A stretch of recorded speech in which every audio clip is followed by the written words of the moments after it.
नमस्कार मित्रांनो, आज आपण पाहणार आहोत संत सोपानदेव महाराजांविषयी अशा काही गोष्टी ज्या कदाचित तुम्हाला माहीत नसतील. आपण जेव्हा संत भावंडांविषयी बोलतो तेव्हा लगेच आपल्या मनात संत निवृत्तीनाथ, संत ज्ञानेश्वर आणि संत मुक्ताबाई यांची नावे येतात. पण या दिव्य भावंडांमध्ये एक चौथे बंधूही होते, संत सोपानदेव. अपार ज्ञानसाधना आणि अतूट विठ्ठलभक्ती असूनही त्यांची ओळख अनेकदा त्यांच्या प्रसिद्ध भावंडांच्या छायेत राहिली. पण त्यांच्या छोट्याशा आयुष्यात अशा काही गोष्टी आहेत ज्या आपल्याला थक्क करून सोडतात. चला, संत सोपानदेवांच्या जीवनातील अशाच 5 आश्चर्यकारक गोष्टी जाणून घेऊया. 1. सर्वात धाकटे बंधू पण ज्ञानाने महान. संत सोपानदेव हे 4ही भावंडांमध्ये सर्वात धाकटे बंधू होते. ते संत ज्ञानेश्वरांपेक्षा 3 वर्षांनी लहान होते. वयाने लहान असले तरी त्यांची ज्ञानसाधना आणि भक्ती अपार होती. आईवडिलांच्या निधनानंतर मोठे बंधू संत निवृत्तीनाथ यांच्या सानिध्यात त्यांची आध्यात्मिक साधना अजूनच गहन झाली.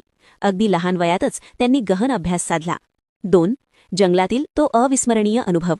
संत सोपानदेवांच्या बालपणी एक प्रसंग घडला ज्याने त्यांच्या जीवनाला दिशा दिली. एकदा ही 4ही भावंडे घनदाट अरण्यात मार्ग चुकली.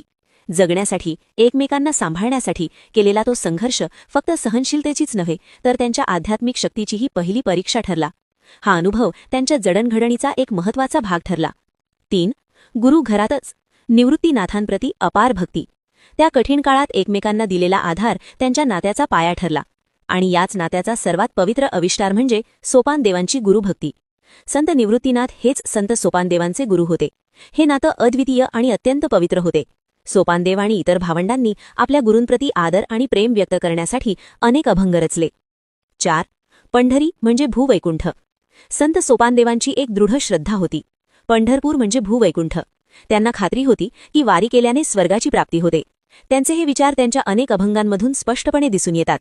पंढरी ही त्यांच्यासाठी साक्षात वैकुंठच होती. 5.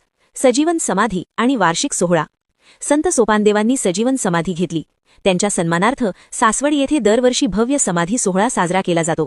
हा सोहळा मार्गशीर्ष वद्य अष्टमी ते मार्गशीर्ष वद्य चतुर्दशी या काळात होतो. यामध्ये मार्गशीर्ष वद्य त्रयोदशी हा त्यांचा मुख्य समाधी दिवस मानला जातो. भक्ती आणि ज्ञानाचा अजरामर वारसा. संत सोपानदेवांचं आयुष्य जरी लहान असले तरी त्यामध्ये गहन ज्ञान, दृढ भक्ती आणि गुरुभक्तीचा अजरामर आदर्श दडलेला आहे. त्यांचे जीवन आपल्याला सांगते, वय लहान असले तरीही भक्ती आणि साधनेने उच्च आध्यात्मिक उंची गाठता येते. सोपानदेव आपल्याला एक प्रश्न विचारून जातात. आपल्या नात्यांमध्येच गुरु आणि भक्ती शोधण्याची शक्ती आपल्यात आहे का? कारण खरा आध्यात्मिक प्रवास वयाचा नसतो, तो असतो श्रद्धेच्या खोलीचा. नमस्कार. संत सोपानदेव महाराज की जय.